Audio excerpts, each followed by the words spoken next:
Are you frustrated with working really hard and not making the return that you'd like in your business?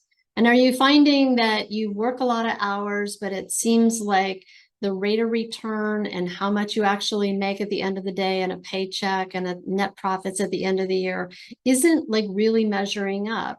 And are you wondering how it is that other contractors, when you look at them, you're like, they look like they're being really successful. How are they doing it? What is the trick? In today's video, I'm going to share with you one key element that really is the difference that makes the difference in being able to build a profitable and successful contracting business. We're going to talk about the first step. And what you're going to find out is it's something that you already do in your day-to-day operations of running your business.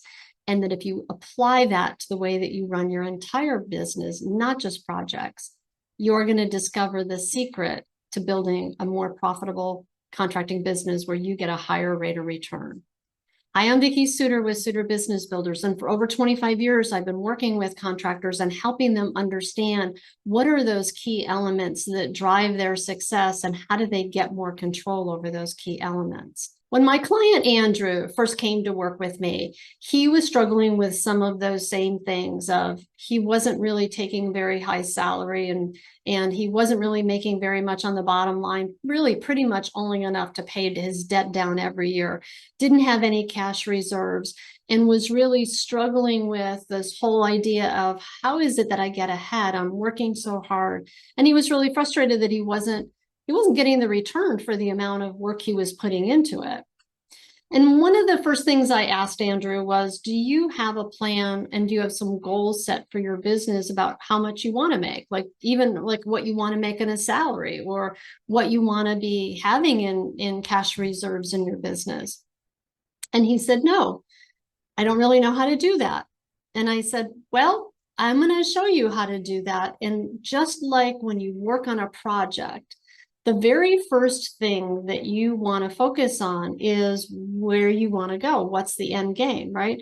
So when you begin a project, you always start with, you go to a client and they describe what's the problem, what is it they want to change, what they want to fix, what do they want to have be different, right? You always start with the current condition of how it is. And then you don't just go to the client's home then and start demolitioning everything and then look up and go, hey, what do you want to do next? Like what would be the next thing, right? Like there would be pure chaos. The second step after you've identified what's not working and what you want to have be different, the second step is you actually create a blueprint, right? You create some schematic or some idea that's clearly flushed out about, well, what will it look like when it's the way that they want it to be, right? When it's designed and created and complete, what will that look like? And then what you do is you start with that schematic or that blueprint and you look back to where they are today and you go, okay, what's it going to take to get from where they are now to where they want to be? And you, in that process, develop a plan that's going to help you actually get from where they are to where they want to be. That same principle that you apply, and maybe it's not really as formal as that, maybe it's more formal than that. But that same principle that you apply in creating success in projects is the same principle that you want to apply in your business. So let me give you an example of some places. So oftentimes people have revenue goals, but do you have a gross profit margin goal? Like what's the rate of return you want to be getting in your business on projects? And what's the net profit goal that you have for your business? Have you set that? And how much money do you personally want to be making?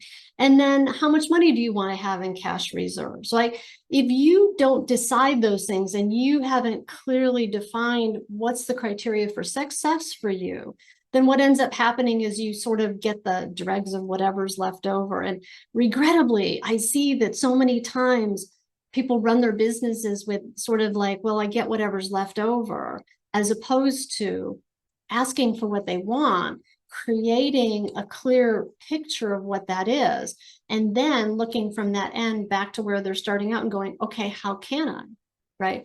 So one of the first ways to do that is to set some goals for yourself. And I'm including in this post a link to a resource that's called a budget goal sheet. And it's a great place to begin to start to craft your profitability plan for the next year. it's also a great place to start to declare, well, what do I want to create? What do I want to generate? And then the second thing that I'm including with this post is also a resource that is some benchmarks for you about, depending on what kind of contractor you are, what are some good goals to set in terms of gross profit margin or net profit margin or cash reserve. Like there are some criteria that will help you set those goals for yourself. So I would encourage you to go check those out, because that's, the whole idea and the whole ability to be able to create and build something that is really what you want begins with this first step of, well, identify it, clarify it, put it down in writing. And then you can start to craft the plan that you can then ask the question, okay, what would it take for me to get from where I am to where I want to be? And that is the next step after this one. But just take this very first step right now and start to identify what those goals are for you. All right. I hope this has been helpful to you. If you have any comments or suggestions that you want to add to this conversation, go ahead and pop it down there in the comments. And I look forward to seeing you next time on The Profit Builder.